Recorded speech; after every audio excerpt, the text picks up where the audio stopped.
n'est que pire sourd que celui qui ne veut pas entendre. Il n'y a que les imbéciles qui ne changent pas d'avis. Nanayoki bavi na bino nayebi que le temps est le maître absolu des hommes. Il est tout à la fois leur créateur et leur tombe. William Shakespeare a lobé la temps. Jean de La Fontaine a lobé la temps. Jean de la Bruyère a lobé la temps. Sacha Guitry pe a lobé la temps. Aipe Fali Ipupa na lobé li temps. Nasengi na bino botikelanga temps. Pona seteka botikelanga temps. Pona kopo yo botikelanga. Il n'est que pire sourd que celui qui ne veut pas entendre. Il n'y a que les imbéciles qui ne changent pas d'avis. Nanayoki bavi na bino nayebi que le temps est le maître absolu des hommes. Il est tout à la fois leur créateur et leur tombe. William Shakespeare a lobé la temps. Jean de La Fontaine a lobé la temps. Jean de la Bruyère a lobé la temps. Sacha Guitry pe a lobé la temps. Aipe Fali Ipupa na lobé li temps. Nasengi na bino botikelanga temps. Pona seteka botikelanga temps. Pona kopo yo botikelanga. Il n'est que pire sourd que celui qui ne veut pas entendre. Il n'y a que les imbéciles qui ne changent pas d'avis. Nanayoki bavi na bino nayebi que le temps est le maître absolu des hommes. Il est tout à la fois leur créateur et leur tombe.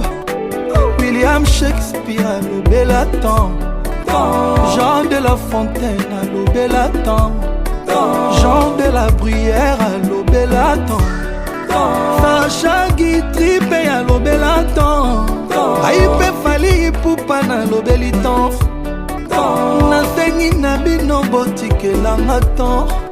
Pona seteka botikelanga temps. Pona kopo yo botikelanga.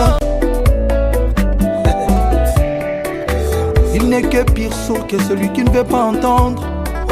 Il n'y a que les imbéciles qui ne changent pas d'avis.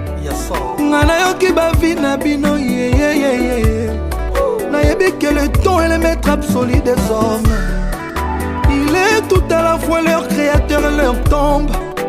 William Shakespeare a lobé la temps. Jean de La Fontaine a lobé la temps. Jean de la Bruyère a lobé la temps. Sacha Guitry pe a lobé la temps. Aipe Fali Ipupa na lobé li temps. Nasengi na bino botikelanga temps. Pona seteka botikelanga temps. Pona kopo yo botikelanga. Il n'est que pire sourd que celui qui ne veut pas entendre. Il n'y a que les imbéciles qui ne changent pas d'avis. Nanayoki bavi na bino nayebi que le temps est le maître absolu des hommes. Il est tout à la fois leur créateur et leur tombe. William Shakespeare a lobé la temps. Jean de La Fontaine a lobé la temps. Jean de la Bruyère a lobé la temps. Sacha Guitry pe a lobé la temps. Aipe Fali Ipupa na lobé li temps. Nasengi na bino botikelanga temps. Pona seteka botikelanga temps. Pona kopo yo botikelanga. Il n'est que pire sourd que celui qui ne veut pas entendre. Il n'y a que les imbéciles qui ne changent pas d'avis. Nanayoki bavi na bino nayebi que le temps est le maître absolu des hommes. Il est tout à la fois leur créateur et leur tombe. William Shakespeare a lobé la temps. Jean de La Fontaine a lobé la temps. Jean de la Bruyère a lobé la temps. Sacha Guitry pe a lobé la temps. Aipe Fali Ipupa na lobé li temps. nasengi na bino botikelanga tan mpo na seteka. Il n'est que pire sourd que celui qui ne veut pas entendre. Il n'y a que les imbéciles qui ne changent pas d'avis. Nayoki bavi na bino nayebi que le temps est le maître absolu des hommes. Il est tout à la fois leur créateur et leur tombe.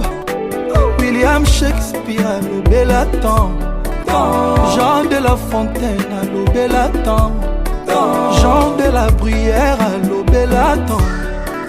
Sacha Guitry pe a lobé la temps. Aipe Fally Ipupa na lobé li temps. Nasengi na bino botikelanga temps mpo na seteka.